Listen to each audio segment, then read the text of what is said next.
प्रिय मित्रों, आइए सुनते हैं स्कंद पुराण से एक रोचक कहानी।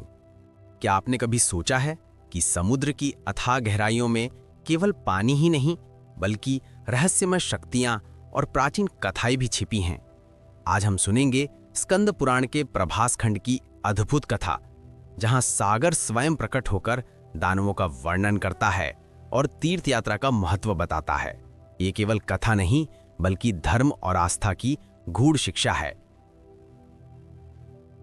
मंद पवन की सरसराहट, समुद्र की लहरें तेज होती हैं। बहुत समय पहले प्रभास क्षेत्र में मुनि और साधक पवित्र स्नान और तपस्या में लीन थे। उसी समय राजा सागर अपने मंत्रियों और पुत्रों के साथ उस तट पर पहुंचे। सूर्य की लालिमा समुद्र की लहरों पर झिलमिला रही थी।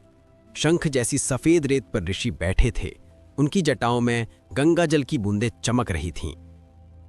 राजा सागर ने विनम्रता से कहा, हे महात्मनों, ये अनंत सागर किस प्रकार उत्पन्न हुआ और इसके भीतर कौन सी अद्भुत शक्तियां निवास करती हैं? हम तीर्थ यात्रा का महत्व जानना चाहते हैं। मुनियों के स्मरण मात्र से समुद्र का जल अचानक शांत हो गया। लहरें जैसे रुक सी गईं। तभी गहराई से एक दिव्य प्रकाश प्रकट हुआ। नीलवर्ण शंख जैसी उज्जवल आभा से घिरा सागर देव स्वयं प्रकट हुए। उनके मस्तक पर चमकता मुकुट, गले में श्वेत मणियों की माला और करों में कमल। चारों ओर मंद सुगंधित हवा फैल गई। सागर देव ने करुण स्वर में कहा, हे राजन, ये पृथ्वी केवल मनुष्यों की नहीं, अनेक अदृश्य जातियों की भी है। समुद्र की गहराइयों में अनेक प्रकार के दानव रहते हैं। कालनेमी जैसे असुर, मकरमुखी राक्षस और अनगिनत जलचर जिनकी शक्तियां अपार हैं। ये सभी कभी ब्रह्मा की सृष्टि में समाहित थे, फिर अपने कर्मों के अनुसार यहां आए। परंतु जो मनुष्य धर्म पथ पर चलता है उसे इनसे भय नहीं होता।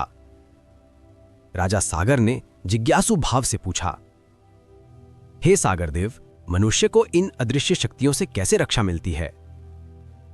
सागर देव मुस्कुराए, तीर्थ यात्रा ही इसका उपाय है।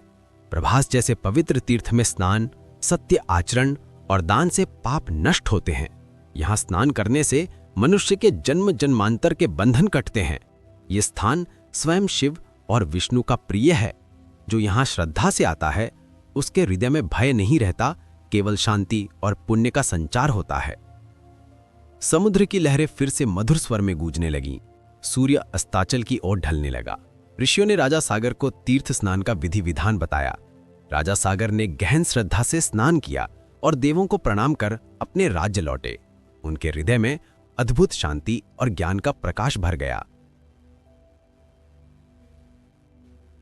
ये कथा हमें बताती है कि संसार में अदृश्य शक्तियां और असुरों की उपस्थिति सदैव रही है, परंतु धर्म, सत्य और तीर्थ यात्रा मनुष्य को हर भय से मुक्त करती है। जब हम श्रद्धा और शुद्ध मन से तीर्थों का दर्शन करते हैं तो केवल पाप ही नहीं, हमारा अहंकार भी धुल जाता है। तो मित्रों, अगली बार जब आप किसी पवित्र स्थल की यात्रा करें, याद रखें, ये केवल स्थान नहीं, आत्मा को शुद्ध करने का अवसर है।